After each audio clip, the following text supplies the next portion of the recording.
Hello guys, আসসালামু আলাইকুম। শুভ সকাল। আপনারা সবাই কেমন আছেন? আর আমি তো একদমই ভালো নেই, কারণ প্রতিদিন বৃষ্টি আসলে আমার কাজটা বেশি হয়ে যায়। আর ঘুম থেকে উঠে দেখেই ঘরের ভিতরেই পানি চলে আসছে। কি আর করার আছে, এগুলোকে এখন আমার আবার পরিষ্কার করতে হবে। আর পরিষ্কার করে এসে দেখি কারেন্ট এখনও আসেনি। তো প্রায় 8:30 বেজে গেছে। তো মেয়ে খাইতে চাচ্ছে, কি আর করার আছে। এরপর মেয়েকে বললাম, ঠিক আছে তুমি বসো, আমি একটু পাঁপড় ভেজে দিচ্ছি। তো ঝটপট করে পাঁপড় নিয়ে আসলাম, নিয়ে এসে ওদেরকে একটু ভেজে দিলাম। আর ভেজে দেওয়ার পরে ওরা খাবে। খাওয়ার পর আমি চিন্তা করলাম যে আসলে সকালে তো শুধু এটা খেয়ে থাকলে হবে না, কারেন্টের ভরসা করেও লাভ নেই। তাই তো একটু প্রেসারে ভাত রান্না করব। আর প্রেসার কুকারে ভাত রান্না করা আসলে আমি পারি না, তারপরেও চেষ্টা করি, একটু ভাতটা আমার নরম হয়ে যায়। এরপরে আমি ভাত রান্না উঠাই দিয়ে চলে যাব বাহিরে। আর বাইরের কাজগুলো সেরে এসে কি রান্না করব সেটাই আমি জিজ্ঞাসা করতেছিলাম। তো সবাই বলতেছে আজকে একটু শুটকি ভাজি খাবে।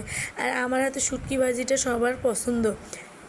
আর তাই তো আমি এখন শুটকিগুলো সব কিছু কী কী দিয়ে রান্না করব সেগুলো নিয়ে যাচ্ছি বাইরে। আর এর মধ্যে একটু আমি কচু দেবো। আর কচুটা কিন্তু আসলে শুটকি দিয়ে ভাজি করলে অনেক মজা লাগে। তাই তো বাইরে আমি চলে যাচ্ছি আর এখন একটু কচু কেটে নিয়ে আসব।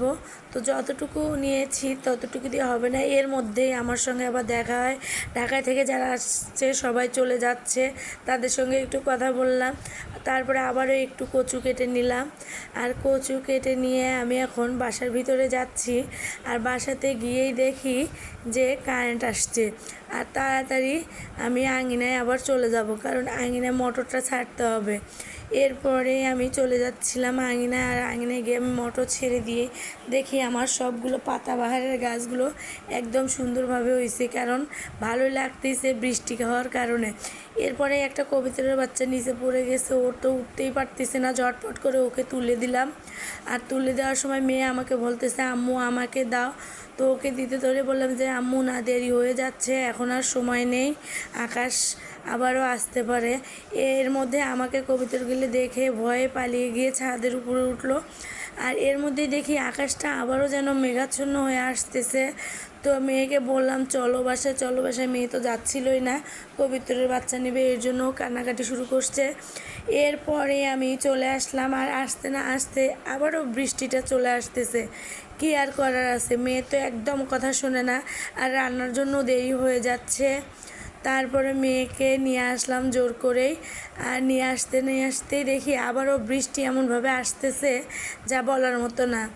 তো গাইজ, আজ এই পর্যন্ত। আপনারা সবাই ভালো থাকবেন।